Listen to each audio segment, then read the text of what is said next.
Então vamos lá, pessoal. Hoje eu vou falar sobre exergia.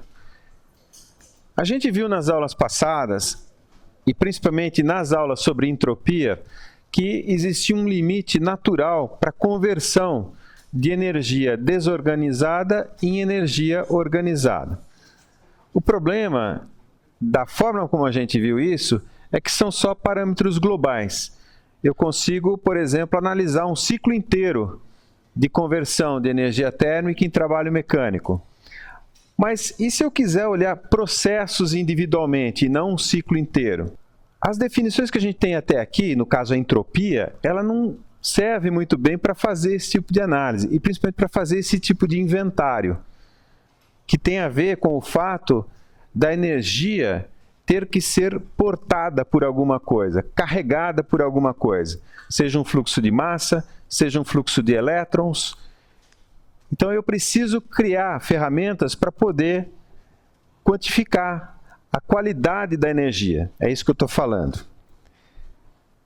Pegando um problema como mote para essa aula, vamos nos colocar a seguinte questão: como maximizar a eficiência de conversão de uma fonte primária para um vetor de energia, seja eletricidade, seja energia cinética acumulada num veículo se deslocando. Eu vou colocar esse assunto para vocês na forma de algumas questões. Eu acho que é assim que é a melhor maneira da gente sentir, da gente se sensibilizar para esses conceitos. Então eu vou colocar essa questão para vocês. Eu tenho dois sistemas, dois cilindros, um com ar comprimido a 10 atmosferas, 25 graus, e o outro com ar a 1 atmosfera, 25 graus. Eu pergunto para você, a partir de qual desses dois sistemas é possível gerar a maior quantidade de trabalho mecânico? Preferem 10 bar? Então, provavelmente vocês estão pensando no seguinte: você vai pegar esse cilindro, vai deixar o ar escapar, vai transformar essa energia termodinâmica em energia cinética através de um bocal. Esse bocal vai acionar uma turbina e essa turbina vai gerar trabalho mecânico, torque vezes rotação. Então, provavelmente é isso que vocês estão pensando. Porém, e se eu tiver num ambiente a 10 bar? Então, quando eu abrir essa válvula, não vai acontecer nada. O ar não vai escapar a alta pressão. Por quê? Porque a pressão externa é igual à pressão interna. No máximo que acontece ali é um processo de difusão molecular. Tudo bem, vamos em frente, vamos mudar um pouquinho. Agora, eu tenho o ambiente a 10 bar, 25 graus, e eu tenho ar comprimido a 10 bar num cilindro e metano comprimido a 10 bar no outro cilindro. E eu coloco a mesma questão para vocês. A partir de qual desses sistemas é possível gerar a maior quantidade de trabalho mecânico? O que vocês me respondem? Metano. Tudo bem, a maioria respondeu metano. Então, vou tentar reproduzir o raciocínio de vocês. Então, eu vou abrir a válvula. Como o ambiente externo está à mesma pressão que o ambiente interno, então não vai haver uma despressurização, porém a pequena difusão molecular já é suficiente para, por exemplo, reagir com oxigênio, criar uma combustão e aí sim, nessa região aqui que eu estou destacando, criar um gás a alta pressão e alta temperatura, na verdade gases de combustão no plural, e esses gases a alta pressão e alta temperatura eu passo no bocal, acelero e esse fluxo gira uma turbina e essa turbina gera potência. E aí eu coloco a mesma questão para vocês, mas e se eu estiver num planeta que a atmosfera 10 bar e constituída de metano? Da mesma maneira, não vai gerar nada. Mas então, prosseguindo, só para concluir, aqui que é importante. A capacidade de geração de trabalho mecânico é uma propriedade combinada do estado do sistema e do ambiente. Não é possível dissociar um do outro. Fazendo um parênteses, lembra, quando eu evoluí da primeira lei para a segunda lei, eu falava assim, olha, as propriedades termodinâmicas que me permitem inventariar a energia, ou seja, a primeira lei, elas não me permitem quantificar a qualidade dessa energia, digamos assim, ou seja, não me permitem acessar a segunda lei. Tudo bem, nós criamos a entropia, que é uma variável que permite fazer isso. Agora tem um outro problema dentro dessa questão que eu coloquei, que é, eu quero gerar o máximo de energia. Eu tenho que criar uma variável, ou eu tenho que incluir na minha análise as condições do ambiente. Entende? Por isso que eu fiz essas questões, esse exemplozinho simulado, para mostrar que as capacidades máximas de geração de energia têm que ter a informação sobre o ambiente. E essa é a abordagem que a gente vai seguir. Então, olha lá, a máxima quantidade de trabalho mecânico gerado, que se pode obter de um sistema, ocorre numa transformação reversível até que seja alcançado o equilíbrio com o ambiente. Eu vou até grifar, até que seja alcançado o equilíbrio com o ambiente. Vou repetir, até que seja alcançado o equilíbrio com o ambiente. Então, a gente vai ter o nosso sistema no estado inicial I aqui, por exemplo. Tá? Eu vou permitir que esse sistema alcance o equilíbrio total, vamos dizer assim, não só termodinâmico, com o ambiente. Seja lá qual for esse ambiente, pode ser ar a 1 bar, pode ser ar a 10 bar, pode ser metano a 10 bar, ou pode ser vácuo. Eu podia ter feito aquela primeira pergunta que eu fiz para vocês, um cilindro a 10 bar e um cilindro com vácuo. Qual dos dois gera mais energia? Ora, se você está numa atmosfera a 10 bar, é melhor ter o cilindro com nada dentro. Não é verdade? Porque aí o ar vai fluir para dentro do cilindro e eventualmente vai mover aquela nossa turbininha. Compreendem? Então, esse vai ser o nosso procedimento.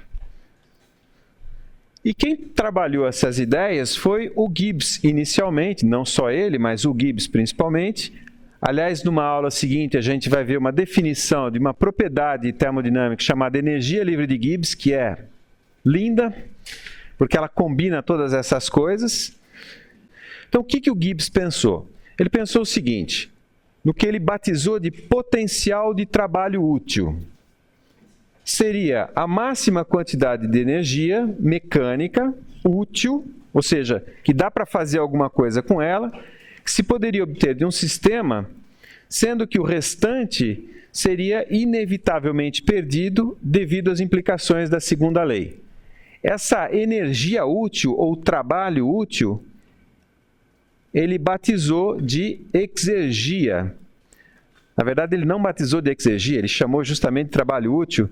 E eu estou dizendo aqui para vocês o seguinte, esse nome, essa denominação, tem várias. Exergia, na verdade, é o termo europeu. Disponibilidade, por exemplo, é o termo que o pessoal do MIT usa, mas energia disponível, energia exergética ou conteúdo exergético da energia, trabalho reversível e uma infinidade de outros nomes. Os nomes mais comuns que vocês vão encontrar, exergia e disponibilidade. Eu gosto muito do termo exergia, primeiro um pouco pela minha formação, mas porque exergia lembra muito a palavra energia, com uma qualificação especial, que é o fato dela ser útil, é aquilo que eu consigo fazer com ela, basicamente. Outro aspecto interessante é que a unidade física da exergia, sendo a exergia uma energia, tem que ser unidade de energia. Joule para energia e watt para um fluxo de energia, taxa de transferência de energia. Então, esses nomes existem por aí no mercado, eu mesmo vou usar várias hoje, porque a gente acaba usando isso de forma indiscriminada, mas a ideia que está por trás é isso, potencial de trabalho útil, aquilo que eu consigo fazer com ela de fato. Vamos elaborar um pouco essas ideias. Vamos pensar no seguinte, qual é a exergia associada a um fluxo de calor?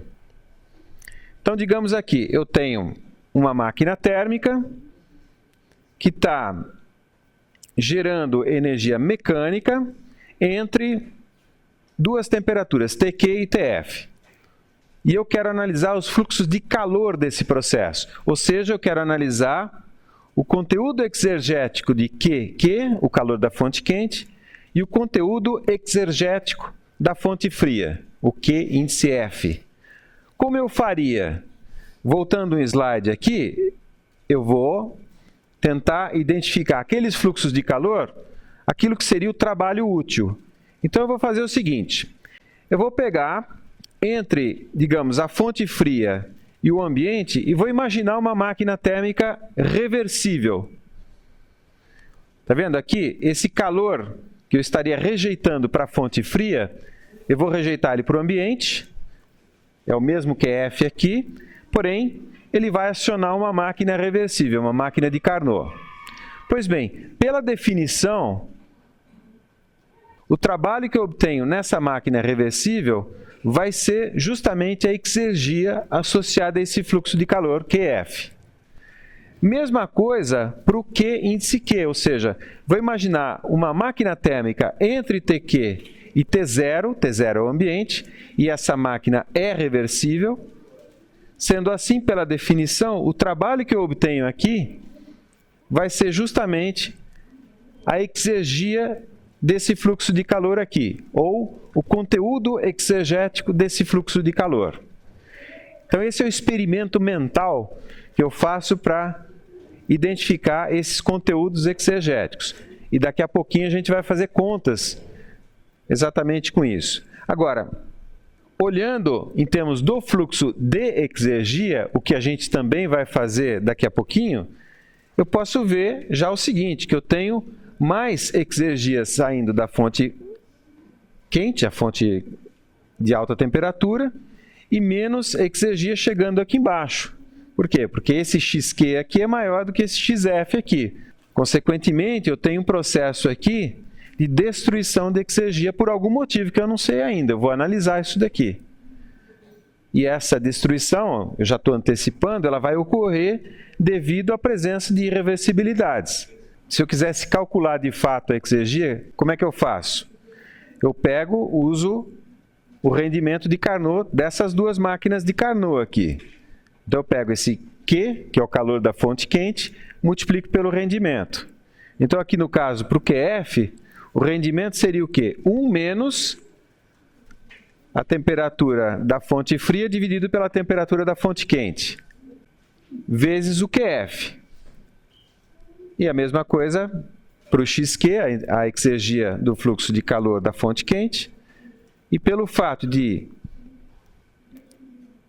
TF ser menor do que TQ, justamente XF é menor do que XQ, e eu tenho esse processo de destruição aqui. Vamos então entrar bem no detalhe agora. Eu procurei até aqui fazer uma motivação, construir alguns experimentos mentais com vocês, para justificar justamente as contas que eu vou fazer agora. Então eu vou ter assim uma série de transparências meio áridas, mas acho que dá para acompanhar comigo. E eu vou fazer isso da mesma maneira que eu fiz para a primeira lei, nas aulas de primeira lei para sistema fechado e primeira lei para sistema aberto. Ou seja, eu vou considerar um sistema fechado e depois eu vou transformar a primeira lei da termodinâmica para sistema aberto. E vou fazer a mesma coisa, vou seguir um caminho análogo para a exergia. Então vamos pegar um sistema fechado. Está aqui o meu indefectível cilindro, ele pode se mover aqui o pistão. Esse sistema está a uma pressão P e a uma temperatura T maiores do que a pressão e a temperatura ambiente. Portanto, eu vou poder expandir esse sistema e realizar trabalho aqui. Como esse sistema não é necessariamente adiabático, e como T é maior que T0, eu posso, durante esse processo de expansão, eu posso rejeitar algum calor para o ambiente. Então, nesse processo de expansão, eu tenho produção de trabalho mecânico e tenho rejeição de calor. E eu vou fazer isso até que ele entre em equilíbrio com o ambiente. Então, vamos lá. Vamos olhar a parte do que seria o trabalho útil. Trabalho útil é elevar o Homer-Simpson. Então, eu vou imaginar o equilíbrio de forças ali. É muito importante, presta atenção aqui, porque vai aparecer uma parcelinha que às vezes é meio confusa. Então, eu tenho aqui a pressão do sistema sobre o êmbolo. Do lado de cima, eu tenho o peso do Homer Simpson e tenho o quê? A pressão P0 do ambiente sobre o êmbolo. No equilíbrio de forças, eu tenho que P vezes a área é igual a P0 vezes a área mais o peso do Homer Simpson. Quando eu permitir o processo de expansão aqui, olhando só o sistema, só o que seria alaranjado aqui, eu tenho o quê? Que ΔW, o trabalho que o sistema exportou, é igual a PDV. Isso sempre é assim. Agora, se eu olhar do lado do ambiente, que eu tenho P0 mais o Homer Simpson, eu tenho então o quê? Que esse trabalho exportado, ele vai servir para duas coisas. Vai servir para elevar o Homer Simpson e, digamos assim, vai servir também para comprimir o ambiente, comprimir a atmosfera da Terra. Está certo que é um epsilon, mas não é zero e é positivo. Essa seria a interpretação física. Agora vamos ver como é que isso aparece matematicamente. Vou pegar nessa mesma expressão ΔW igual a PdV e vou somar e subtrair uma parcela, P0dV. Então aqui aparece mais P0dV e aqui eu posso colocar o dV em evidência, fica P menos P0 vezes dV. Correto? Se eu quisesse cancelar esse P0dV com esse P0dV, eu voltaria na expressão inicial. É só matemática. Embora onde eu quero chegar está explicado por aquele equilíbrio de força que eu acabei de falar para vocês. Rearranjando as parcelas, eu tenho o quê? P menos P0dV é justamente a parcela de trabalho útil, aquela que eleva o Homer Simpson. Porque se eu pensar em termos de forças, basta multiplicar P menos P0 pela área, isso aqui é exatamente o peso do Homer Simpson. É o que sobra de força vezes deslocamento para elevar o Homer Simpson. E essa parcela que aparece aqui, o que ela é? É justamente a parcela de trabalho gasta para comprimir a atmosfera da Terra, se a gente estivesse na Terra.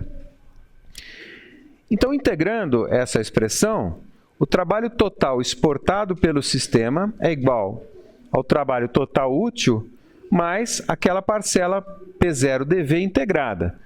Pergunta, P0 varia? Não. Então, como a gente diz aqui em São Carlos, eu tiro P0 para fora da integral, fica integral de dV vezes P0, que é ΔV. Então, a expressão final fica W, o trabalho total exportado pelo sistema, é igual ao trabalho útil, mais P0V2 menos V1. Eu posso rebatizar essa segunda parcela aqui de trabalho gasto para comprimir o ambiente. Na verdade, é assim que eu aumento a entropia do universo. Resultado final, W igual ao trabalho útil mais o trabalho gasto no ambiente. Transcrevendo essa expressão na forma diferencial, vou continuar a análise. Então, ΔW igual a ΔW útil mais P0dV.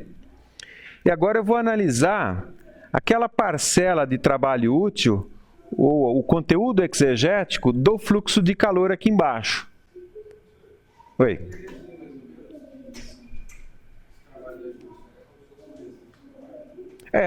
Porque você concorda que fazer essa força no vácuo é mais fácil do que fazer isso na atmosfera, a 1 bar, ou fazer no fundo do mar a 10 bar, por exemplo. Porque eu tenho que vencer o P0 também. É só isso, é um equilíbrio de forças mesmo, correto? Bom, prosseguindo, o que eu vou fazer agora é analisar o conteúdo exegético desse fluxo de calor, porque lembra, eu falei para vocês que o sistema está expandindo, está produzindo trabalho útil para elevar o Homer Simpson, mas ele também pode rejeitar calor, não necessariamente, mas ele pode. Então vamos analisar o conteúdo exegético desse fluxo de calor. Transcrevendo aqui a expressão do trabalho útil, a gente guarda do lado aqui. E aí o que eu vou fazer para calcular o conteúdo exegético do fluxo de calor? Aquilo que eu fiz nos slides passados. Eu vou imaginar uma máquina de Carnot, movida por esse calor ΔQ e rejeitando o calor para o ambiente a T0. essa máquina vai gerar uma quantidade de trabalho ΔWMT, MT de máquina térmica, tá? Que é uma máquina de Carnot, pela definição. E eu sei também que essa quantidade de calor ΔQ também pode ser expressa em função do ds do sistema, essa variação de entropia, esse diferencial de entropia do sistema. Então, ΔQ é igual a TdS. Eu vou combinar essas coisas todas.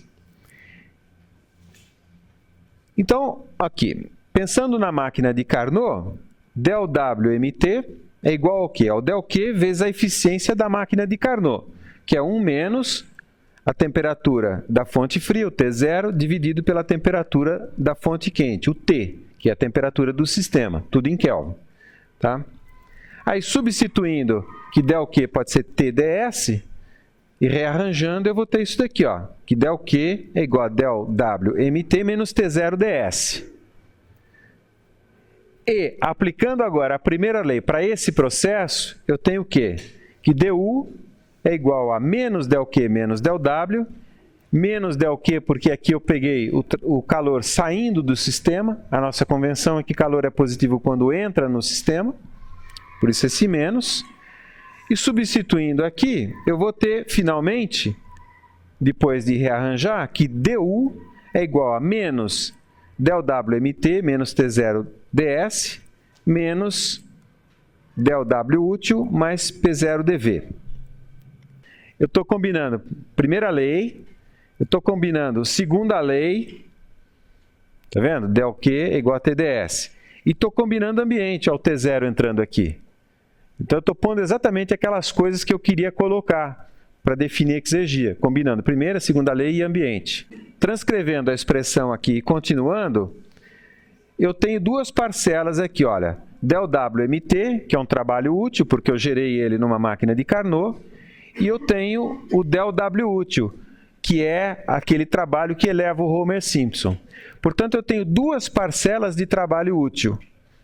Eu vou somá-las e definir o trabalho útil total. O trabalho útil total é igual a ΔWMT mais o ΔW útil. Substituindo essa definição na expressão anterior, eu vou ter, finalmente, que o trabalho útil total, o diferencial, ΔW útil total, é igual a menos dU menos P0dV mais T0ds.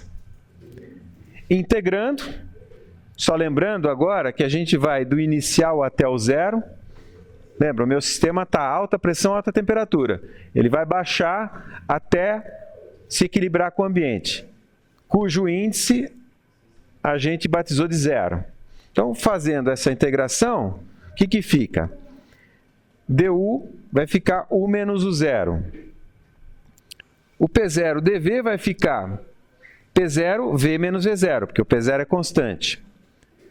E o T0ds, o T0 também é constante, vai ficar T0, S menos S0. Observação importantíssima. O zero, V0, P0 e T0 são propriedades de quem? São propriedades do sistema. São propriedades da substância que integra o sistema, por exemplo, metano. Esse P0 é a pressão do metano aqui dentro do sistema, que é igual à pressão do ambiente. Então, P0 do sistema é igual ao P0 do ambiente. Lembra? Porque o ambiente aqui pode ser ar e não metano. O T0, idem. Esse T0 aqui que aparece nessa fórmula é o T0 do metano, que é igual ao T0 do ambiente. 25 graus, 25 graus. Idem para o U0. E a dúvida poderia surgir nesse V0. Quem é esse V0? É o volume do metano quando o sistema entrou em equilíbrio com o ambiente, e não o volume do ambiente. Correto? Então, imagina, vai cair na prova isso aqui, alguém me pergunta, professor, qual é o volume da atmosfera terrestre? Não é a atmosfera terrestre que entra aqui, tá? Porém, as informações sobre o ambiente entram através das propriedades do sistema quando ele está em equilíbrio com o ambiente. Correto? Está bem claro isso, né?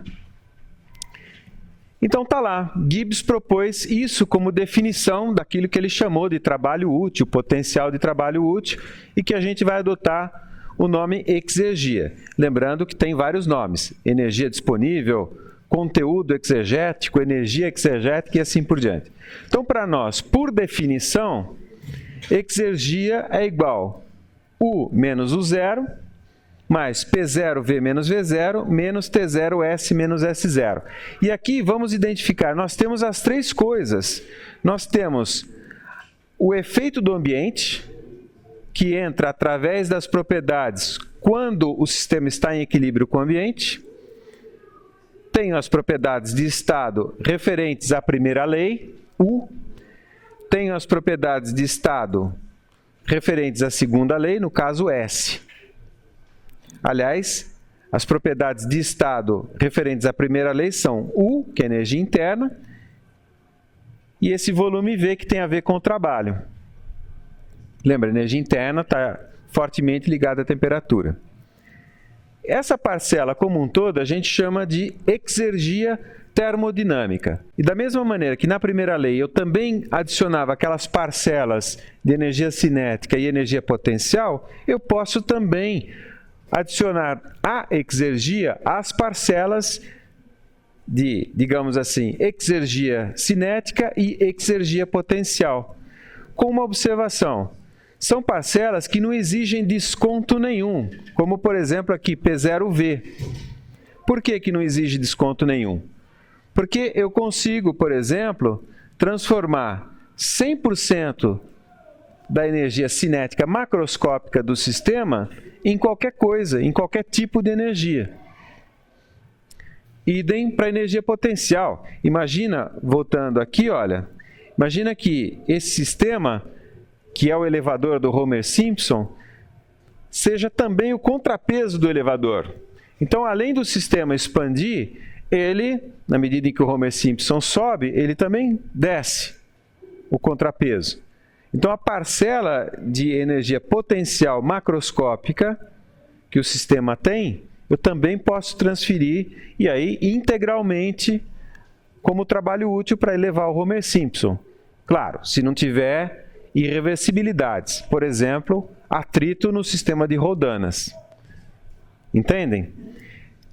E mais à frente ainda, e extrapolando mais ainda, eu posso pensar numa exergia química, já que as diferenças de constituição química entre o sistema e o ambiente também me permitem gerar energia, como eu mostrei para vocês na história do metano.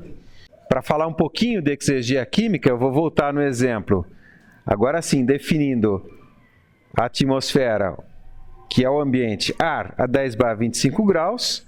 Dentro do cilindro eu tenho metano a 10/25 graus, então a parte termodinâmica não gera energia nenhuma, porque não é possível expandir esse sistema para a atmosfera. Ele já está em equilíbrio termodinâmico com o ambiente, 25 graus, 10 bar. O que dá para fazer é o fato de ter uma diferença de constituição química, aqui eu tenho metano e aqui eu tenho N2 mais O2, eu posso reagir quimicamente, no caso uma reação de combustão, gera gás de combustão, CO2 mais H2O mais N2, isso gera calor, portanto aqui eu tenho alta pressão, alta temperatura, acima dos 10 bar, e aí sim eu vou expandir no bocal e girar a turbina, tá? E isso aqui ocorreu simplesmente pelo fato da constituição química ser diferente. E repara, se eu não tivesse nitrogênio, se eu tivesse só oxigênio, eu gerava mais energia ainda. Percebe? Por quê? Porque no caso aqui, o nitrogênio está entrando e saindo, ele só está roubando o calor da reação. Portanto, ele está contribuindo para diminuir a quantidade de trabalho útil gerado na turbina. Entende? Então, o mesmo sistema na atmosfera terrestre comum, N2 mais O2, e numa atmosfera de oxigênio puro, gera quantidades de calor, consequentemente quantidades de trabalho completamente diferentes. Vamos ver o processo de transferência de exergia de uma parcela para outra dessa definição. Está aqui, ó. No estado, digamos, inicial, quando a substância, no caso o metano, ainda está dentro do cilindro, o que eu tenho como exergia dentro do cilindro? Olha, o U é igual ao U0, porque está em equilíbrio termodinâmico. O V é igual a V0, porque está em equilíbrio termodinâmico. O S é igual a S0, porque está em equilíbrio termodinâmico. A parcela de energia potencial, 0. A parcela de energia cinética, 0. Esse cilindro não está se deslocando e nem mudando de cota gravitacional. Eu só tenho, na situação inicial, só tenho exergia química. Eu só tenho conteúdo exegético de natureza química. No passo seguinte, o que vai acontecer? Vai acontecer uma combustão que vai gerar calor e que vai aumentar a pressão e a temperatura dos gases de combustão. Então, aquela energia útil contida na parcela química da exergia vai se transferir para as parcelas termodinâmicas. Vai virar temperatura, que vai afetar esse U, e vai virar pressão, que vai indiretamente afetar o V e o S. Tá? Aí, quando eu passo esses gases no bocal, essas exergias aqui vão a 0. Por quê? Porque o U volta a ser igual ao U0, V volta a ser igual a V0, S volta a ser igual a S0 e vai tudo para a energia cinética. Aí sim eu tenho um fluxo de gás a uma certa velocidade que vai acionar a turbina. E aí, de novo, voltando àquele mesmo ponto, o potencial de gerar trabalho mecânico, energia organizada ou energia útil ou exergia, existe quando há diferenças entre o sistema e o ambiente, seja nas propriedades termodinâmicas ou em termos químicos. E se quiser extrapolar, eletromagnéticos, etc, etc. Claro que não estamos falando de termodinâmica de plasmas, por exemplo. Então não vou sofisticar tanto assim, não vou elaborar tanto assim. E eu coloquei esse lembrete aqui para voltar a uma transparência de uma das aulas sobre entropia. Lembra das 3 teorias para o fim do universo? Eu tinha falado para vocês que uma delas era o Big Chill. E eu não pude elaborar muito, explicar muito para vocês. O Big Chill era quando todos os deltas iam a 0. E eu não falei o que eram esses deltas. Agora vocês podem entender. Então, são todas as pressões se igualam, todas as energias internas se igualam, a entropia toda se iguala, a constituição química do universo vira todo homogêneo, fica tudo homogêneo. Então, eu não tenho condição de gerar trabalho organizado, energia organizada. É como se fosse uma vitamina, né? Eu boto lá maçã, banana e tal, enquanto eu vejo os pedaços, ainda tem diferenças. A hora que eu bato tudo, vira uma massa homogênea, que não dá para fazer nada, só dá para beber aquilo e se alimentar, né? Tá? Mas vamos dizer assim, essas ideias justificam aquilo que a gente falou na aula sobre entropia, sobre o Big Chill. Correto? Entenderam até aqui? Isso que a gente fez foi a exergia para o sistema fechado. Vamos extrapolar esse mesmo raciocínio para o sistema aberto. Então, eu vou pegar das minhas transparências para a aula de primeira lei para sistema aberto e vou considerar, não sei se vocês se lembram, o chamado trabalho de fluxo. Então, vamos lá. Está o meu sistema aberto aqui. Eu tenho um fluxo de massa entrando, ou vários fluxos de massa entrando, vários fluxos de massa saindo. Eu tenho a produção de trabalho e, eventualmente, a exportação de calor. Ou seja, eu tenho fluxos de massa e fluxos de energia na forma de trabalho e calor. Lembrando que o ambiente é definido por condições que a gente coloca o índice 0 para identificar isso. Pois bem, considerando a história do trabalho de fluxo, eu vou substituir aquela entrada de massa, é como se eu tivesse uma seringa ali, que eu preciso fazer força para injetar o fluido dentro do sistema. Por quê? Porque, eventualmente, a pressão do lado de fora é diferente da pressão do lado de dentro. Esse trabalho de injeção, ou trabalho de fluxo, é uma força vezes o deslocamento, e essa força eu posso calcular em função de uma pressão vezes uma área, como a gente havia feito. E mesma coisa aqui para a saída. Então, lembra, o trabalho de fluxo era definido como sendo a força vezes o deslocamento. A força eu escrevo como sendo P vezes a área. E a área vezes o deslocamento é o volume deslocado. Então, acaba ficando PV, o trabalho de fluxo. Então, vamos lá. Vamos levar esse conceito, que era da primeira lei para sistema aberto, para a análise exegética que a gente está fazendo. Recolocando aqui a expressão, trabalho de fluxo é igual a PV, e fazendo aquele mesmo rearranjo, o trabalho útil de fluxo, eu tenho que deslocar... Perdão, eu vou voltar uma transparência, porque eu acho que a explicação não ficou boa. Quando eu faço esse trabalho aqui, ou pensa na saída que é um pouco mais fácil.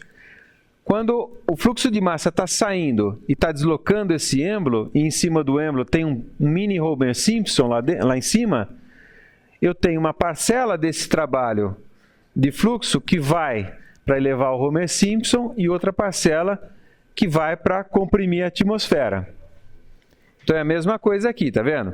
O PV é o trabalho de fluxo total e o P0V, que eu desconto, é aquela parcela para comprimir a atmosfera. Portanto, a exergia associada àquele trabalho é o trabalho menos o trabalho gasto contra o ambiente. Portanto, PV menos P0V.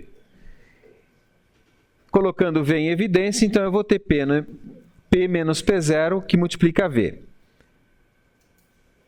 Ou seja, a exergia do sistema aberto é igual à exergia do sistema fechado mais a exergia de fluxo. Tá? E aí, eu vou recuperar a exergia do sistema fechado, que eu tinha nos slides anteriores, U menos U0, P0V menos V0, menos T0S menos S0. E aí eu vou rearranjar algumas expressões. Olha, eu tenho aqui U e aqui eu tenho P vezes V. Quem é U mais PV? Entalpia. E eu tenho a mesma coisa, U0, P0 vezes V0. Tá vendo aqui, ó? Menos U0, menos P0 vezes V0. Isso aqui é entalpia de quem? A entalpia do sistema quando ele está em equilíbrio com o ambiente. Estava com medo que você dissesse a entalpia do ambiente. Tá? A entalpia do sistema quando ele está em equilíbrio com o ambiente. Então, rearranjando as parcelas, e lembrando que eu cancelo P0V com P0V, eu vou ter simplesmente H menos H0 menos T0, que multiplica S menos S0. Tá? Muito simples. E é perfeitamente análogo à primeira lei para volume de controle. A única diferença é que para o sistema aberto aparece a energia interna, o U, e para sistema fechado aparece a parcela U da energia interna, e para sistema aberto aparece H, que é o U, a energia interna, mais o PV, que é o trabalho de fluxo.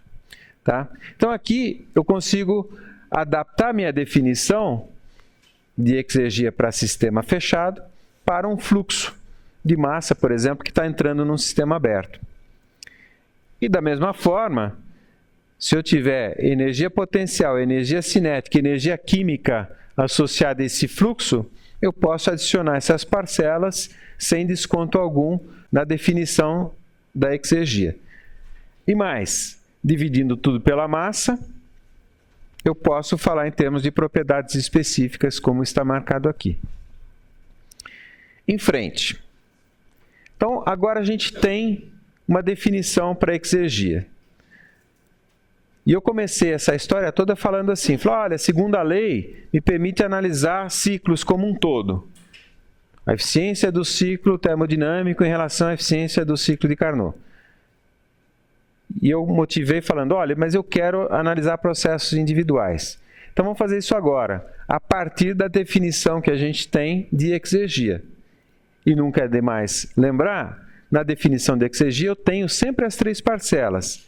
De energia, ou seja, a primeira lei, de segunda lei, no caso a entropia, e o ambiente, que são as grandezas com índice zero. Tá? Então vamos lá. Vamos definir um negócio chamado eficiência exegética. Já que exegia é o trabalho útil, o quão eficiente eu sou num determinado processo, e não necessariamente num ciclo, o quão eficiente eu sou em converter energia em energia útil. Exemplo, eu tenho um fluxo de água a 100 graus. Com esse fluxo de água a 100 graus, eu consigo aquecer um outro fluxo de água a 60 graus? Consigo, eu uso um trocador de calor. Porém, se eu tenho um fluxo de água a 100 graus, eu consigo aquecer não mais um fluxo de água, mas um fluxo de óleo a 200 graus? Eu não consigo. Por quê?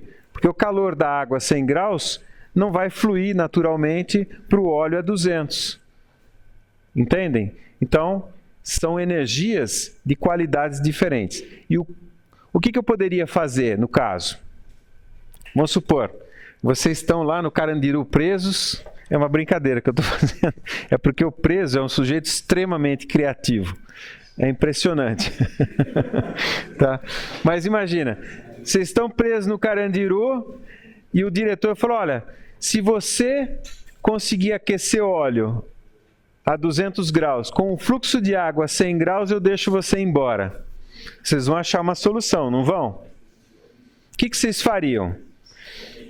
Eu já pensei muito nessa situação, não que eu já tenha sido preso, né?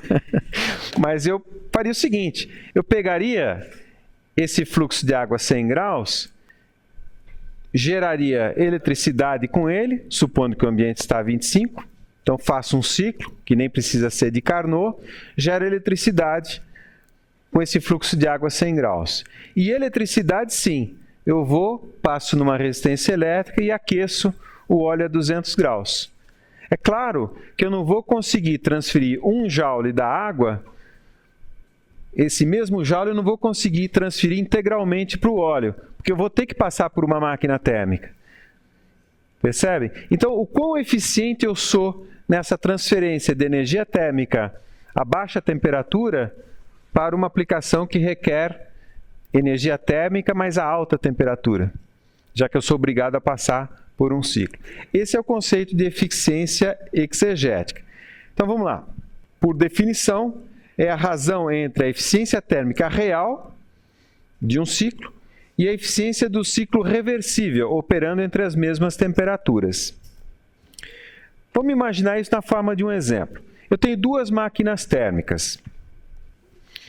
Uma operando entre 600 graus e 300, que eu vou chamar de máquina térmica A, e outra operando entre 1000 Kelvin e 300 Kelvin, que é a máquina B.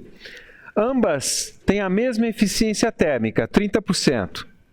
O eta da máquina A é 30% e o eta da máquina B é 30%. Pela definição de eficiência exegética, em um outro nome, eficiência de segunda lei ou eficiência racional, pela definição de eficiência de segunda lei ou eficiência exegética, eu vou dividir o rendimento real da máquina térmica pelo rendimento da máquina reversível operando nas mesmas temperaturas. O rendimento da máquina é o 30%. O rendimento da máquina A, se ela fosse reversível, é 1 menos TF sobre TQA. Colocando os números aqui que eu tenho para a máquina A, 0,3 dividido por 1 menos 300 sobre 600, eu tenho 0,6 para a máquina A. Para a máquina B, mesma coisa, fazendo as contas aqui, 0,3 sobre 1 menos 300 sobre 1000, eu tenho 0,43. Então, analisando os resultados, a máquina A tem eficiência térmica de 30% e eficiência de segunda lei, 60%. A máquina B, os mesmos 30% de eficiência térmica e 43% de segunda lei. O que acontece? A máquina A converte 60% de todo o seu potencial em trabalho útil. Ou, uma outra forma de entender, a máquina A está 60% próximo de um ciclo real, de um ciclo ideal de Carnot, de um ciclo reversível. A máquina B está só a 43%. Ou seja, ela está bem mais distante do ciclo reversível operando nas mesmas temperaturas. Portanto, ela converte menos do seu potencial máximo de geração de trabalho útil. Só converte 43%. Portanto, a máquina B, ela poderia ser muito melhor. Então, olha lá. Pela definição de eficiência de segunda lei, o trabalho útil pelo trabalho reversível. O trabalho útil, eu sei que é a própria definição de exergia. E o que seria o trabalho da máquina reversível, operando no mesmo ΔT, seria, digamos, a exergia fornecida para o sistema. Ou, pensando em destruição de exergia, e a gente já vai calcular daqui a pouquinho quanto vale, e a gente vai metrificar daqui a pouquinho exatamente a destruição de exergia, eu posso reescrever isso como sendo 1 menos a exergia destruída dividido pela exergia fornecida. Bom, definido a eficiência exergética, e já que eu estou falando aqui de exergia fornecida, exergia recuperada e exergia destruída, vamos tentar formular essas coisas. E eu começo identificando as maneiras que eu tenho de transferir exergia. Então lembra, exergia para nós é uma propriedade termodinâmica. Por quê? Porque ela é fisicamente uma energia, mas é uma energia com uma qualidade especial. É como se fosse aquela energia elétrica. Parênteses. Semana passada eu precisei fazer uma palestra lá em São Paulo para um pessoal de economia. E eu precisava falar de exergia. Então facilita muito pensar em exergia como energia elétrica, ou energia potencial, ou energia cinética. Por que energia elétrica? Porque energia elétrica você faz qualquer coisa. Como eu mostrei no exemplo para vocês, eu posso aquecer óleo a 200, posso aquecer água a 100, porque basta colocar uma resistência ali e regular a vazão do óleo, digamos, é como fazer um chuveiro. Você gasta 1 kW ali de potência na resistência elétrica, conforme você regula a vazão, a temperatura pode ir a 1000 graus se você quiser. Tá? Desde que o filamento da resistência não queime, não tem problema nenhum. Então, a energia elétrica é uma energia muito especial, porque você faz qualquer coisa com ela. Não depende de temperaturas do ambiente, não depende de nada. Então, é como se fosse um potencial puro de produção de trabalho útil, de produção de alguma transformação, que é a transformação que você quer. Correto? Então, esse é o conceito.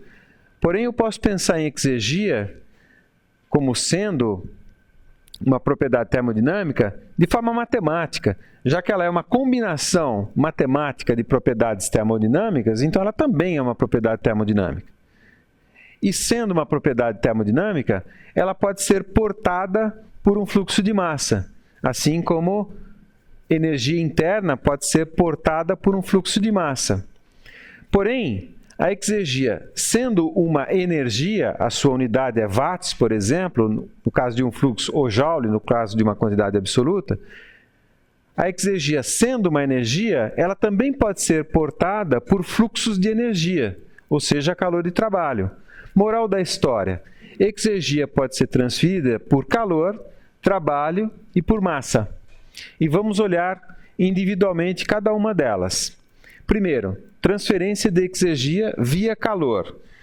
Então eu tenho um fluxo de calor que aparece em função de uma diferença de temperatura. Eu tenho uma temperatura TQ mais alta à esquerda, uma temperatura TF mais baixa à direita, e eu tenho, digamos, uma parede divisória e o meu perfil de temperaturas indo de TQ até TF dentro dessa parede divisória. Se estabelece um fluxo de calor, como está indicado pela seta vermelha. Como é que eu faço para calcular o conteúdo exergético do calor? Digamos assim, a exergia portada pelo calor, ou a exergia transportada do lado esquerdo para o lado direito. Eu faço aquele experimento mental. Eu coloco uma maquininha de Carnot, virtual, não existe essa máquina, e o trabalho que eu obtenho dessa máquina de Carnot em relação ao ambiente é justamente a exergia. Então, a exergia do lado esquerdo, eu vou ter 1 menos Tq sobre T0, isso aqui é a eficiência do ciclo de Carnot, vezes Q. O Q é o mesmo, tanto faz, do lado direito ou do lado esquerdo. Se sai 1 watt do lado esquerdo, chega 1 watt no lado direito. E do lado direito, a exergia se calcula da mesma maneira. Pego uma máquina térmica de Carnot reversível e a exergia X eu calculo multiplicando o rendimento da máquina de Carnot pelo calor. O calor aqui é o mesmo. O rendimento aqui é diferente, porque aqui eu tenho 1 menos TF sobre T0. Comparando a expressão do lado direito com o lado esquerdo, a única diferença é TQ aqui no lado esquerdo e TF do lado direito. E como o TQ é maior do que TF, tá? Essa parcela é menor do que essa. Então, fazendo o balanço, do jeito que eu fazia com a entropia, eu tenho mais exergia saindo do lado esquerdo e menos exergia chegando do lado direito, por causa daquela diferença de temperatura. E aí eu identifico um processo de destruição de exergia. Da mesma maneira que eu tinha um processo de geração de entropia, por quê? Porque eu tinha transferência de calor com ΔT finito. Então, isso que eu acabei de falar, que é uma fonte de quê? De irreversibilidade, também gera ou engendra um processo de destruição de exergia. Eu evitei falar gera um processo de destruição. Tá? Por isso que eu usei essa palavra esquisita. Tá? Mas é perfeitamente análogo. E essa parte aqui embaixo eu recuperei da transparência sobre fluxo de entropia. Então é perfeitamente análogo. Só que antes de calcular exatamente essa parcela de destruição de exergia, vamos ver como é que se transfere exergia na forma de trabalho e na forma de fluxo de massa. Pegando aqui o nosso sistema fechado, que executa uma expansão, uma contração, eu tinha... Desculpa, minha voz já está falhando. Eu tinha que a exergia é o trabalho de fronteira menos o trabalho gasto na vizinhança, que eu chamava de trabalho gasto para comprimir a atmosfera da Terra. Essa parcela do trabalho de fronteira para o sistema fechado, ela ocorre em função da deformação da fronteira do sistema. É uma parcela do tipo PDV, que eu integro para ter esse trabalho total aqui. Essa parcela aqui, o trabalho de vizinhança, a gente viu, é o P0 da vizinhança vezes o ΔV do sistema. Então, isso ok. Agora, imagina que eu tenho um sistema aberto. Uma bomba, como está mostrado aqui. Tá? Essa bomba, o sistema para mim é só a bomba. Está aqui. É um sistema aberto? É. Eu tenho fluxo de massa aqui, que está entrando na aspiração da bomba, e aqui está saindo. Então, eu tenho fluxos através da fronteira do sistema. E onde é que está o trabalho? Onde é que está envolvido o trabalho aqui? O trabalho está entrando pelo eixo. A gente chama de trabalho de eixo. É um torque vezes a rotação no eixo que está entrando. Então, nesse caso aqui, e eu estou elaborando um pouquinho mais esse exemplo, porque nesse exato caso aqui, não existe trabalho de fronteira, ou seja, a fronteira do volume de controle não está se deformando, ela está fixa, ela está colada na carcaça da bomba. Então, ela não se deforma. Só existe trabalho de eixo. Tá? Poderia existir trabalho de fronteira num sistema aberto? Poderia. Se eu não tiver trabalho de vizinhança, como é o caso aqui da maioria dos volumes de controle, eu posso simplesmente dizer que a exergia é igual ao trabalho de eixo.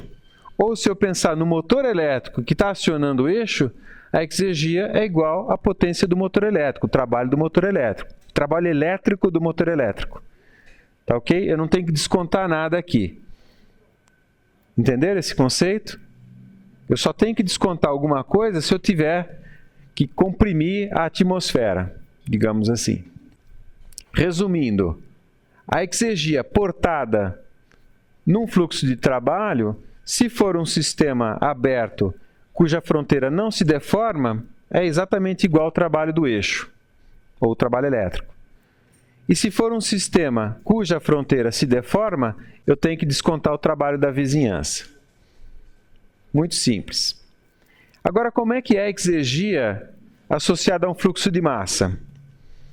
Eu volto lá para o meu sistema, com entradas e saídas, e eu vou identificar que numa entrada de massa, eu tenho um certo fluxo de exergia associado ao fluxo de massa. Para calcular isso, basta multiplicar o fluxo de massa pela exergia específica daquele fluxo. Idem para a saída, e aqui trabalho e calor têm as suas respectivas, os seus conteúdos respectivos em exergia. Então agora que a gente conhece como a exergia é portada, é carreada, é transferida por um fluxo de massa, por um fluxo de trabalho e por um fluxo de calor, a gente está em condição de fazer o inventário de exergia para um sistema. É o que a gente vai fazer agora. Está aqui.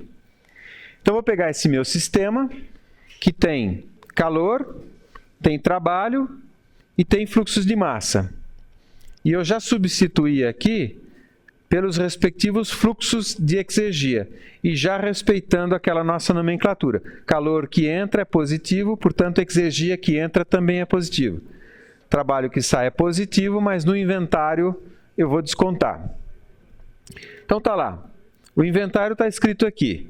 Essa primeira parcela são os fluxos de exergia associados aos fluxos de calor.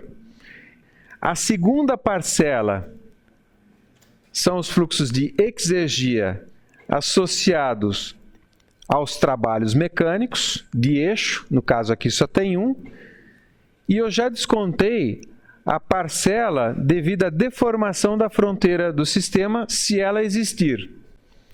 Então esse W ponto aqui, digamos assim, eleva o Homer-Simpson, é a força vezes a velocidade de elevação do Homer-Simpson, e se, digamos, o pistão lá, porque o Homer-Simpson é muito pesado, está deformando, está quase explodindo, então eu tenho que descontar uma certa parcelinha aqui do meu volume de controle.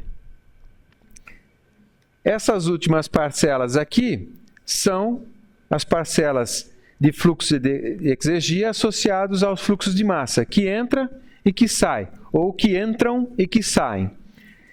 Eu tenho também um termo de destruição de exergia, associado às irreversibilidades do processo, atrito interno, onda de choque, transferência de calor com ΔT finito. E para ser o mais genérico possível, do lado direito da igualdade eu ponho o quê? A taxa de variação do saldo de exergia na minha conta corrente. Isso aqui só é diferente de zero se for uma situação transitória. Correto? Então, o inventário de exergia é só isso. Apenas a gente tem que ver e contabilizar cada uma das parcelas. Eu queria apresentar para vocês uma maneira interessante de mostrar inventários de energia e de exergia também, que é o chamado diagrama de Sankey. É um diagrama de setas e, como está mostrado aqui, as espessuras das setas são proporcionais aos fluxos que ela quer demonstrar. Então, aqui, a exergia que entra, é essa seta mais gorda aqui, a exergia que sai, essa seta aqui, a exergia destruída devido às irreversibilidades, é essa daqui. Então, se eu tenho 100 watts de exergia entrando aqui, digamos que eu tenha 50 saindo e 50 sendo destruídos. Isso aqui pode ser 5 centímetros, isso aqui 2,5 e isso aqui 2,5 centímetros. Esse diagrama é extremamente interessante de visualizar os processos nele, como está mostrado aqui, olha. É muito rico esse diagrama, é o diagrama de Sankey para o balanço energético dos Estados Unidos no ano de 2012. Então eu tenho aqui as várias fontes primárias de energia, as várias aplicações, está vendo? Residencial, comercial, industrial, e os diferentes vetores energéticos. Vamos seguir um aqui, por exemplo, gás natural. Então, 26% da matriz energética dos Estados Unidos nesse ano é gás natural, e esse gás era usado para geração de eletricidade, era usado para principalmente aquecimento residencial, aquecimento comercial, usos industriais, uma cerâmica, por exemplo, o forno de recozimento da cerâmica movida a gás. E tem uma setinha aqui, não sei se vocês estão enxergando, a resolução do projetor, não sei se é suficiente, vai lá para transporte. Então são motores automotivos, né? Motores de automóveis movidos a gás. Repara aqui, na geração de eletricidade, eu tenho uma parcela nuclear, uma parcela solar, que é ínfima. Dessa geração de eletricidade, 12,4% vira eletricidade, que vai abastecer as residências, o comércio, a indústria, e tem uma seta muito fininha aqui indo para o setor de transporte, são os carros elétricos. A bateria elétrica ou, por exemplo, o trem, né? Agora repara que eu tenho uma parcela enorme, cinza aqui, de 25,7% de energia rejeitada. O que é essa energia rejeitada? É que essa geração aqui é feita num ciclo termodinâmico. Só não é no caso do sol, só não é no caso da eólica, que é 1,3%. Porque a energia eólica é exergia. Tá? Então todas essas energias, ou todos esses insumos que entram aqui e precisam de um ciclo termodinâmico, vão gerar um rejeito térmico, que pode ou não ser aproveitado, tudo depende. Um outro, só para não ficar muito tempo aqui, uma outra parcela legal de seguir é biomassa. Está vendo? Na matriz energética americana é só 4,32%, a matriz brasileira, a fonte primária biomassa, supera a energia hidráulica.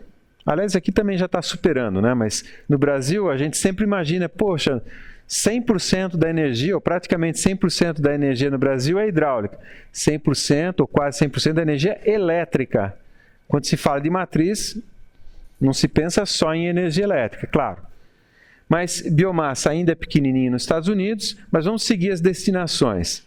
Então uma parte vai para a geração de eletricidade, isso aqui são as usinas termoelétricas movidas a biomassa.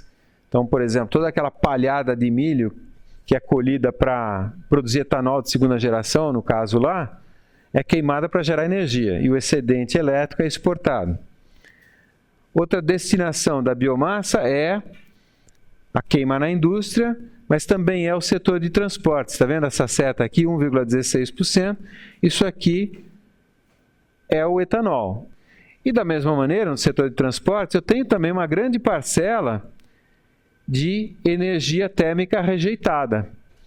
Por quê? Porque da mesma forma, nos motores, eu tenho um ciclo termodinâmico sendo executado. Toda vez que eu tenho um ciclo termodinâmico, eu tenho uma limitação intrínseca devido à segunda lei. Então, eu sou obrigado a rejeitar alguma coisa. Se eu consigo pegar parte desse calor aqui e aproveitar num processo industrial, ou, por exemplo, aqui não no transporte, né? Porque esse calor, na verdade, é a temperatura do gás quente no escape. Mas, por exemplo, se na geração de eletricidade, imagina uma usina de cana, eu gero e exporto eletricidade.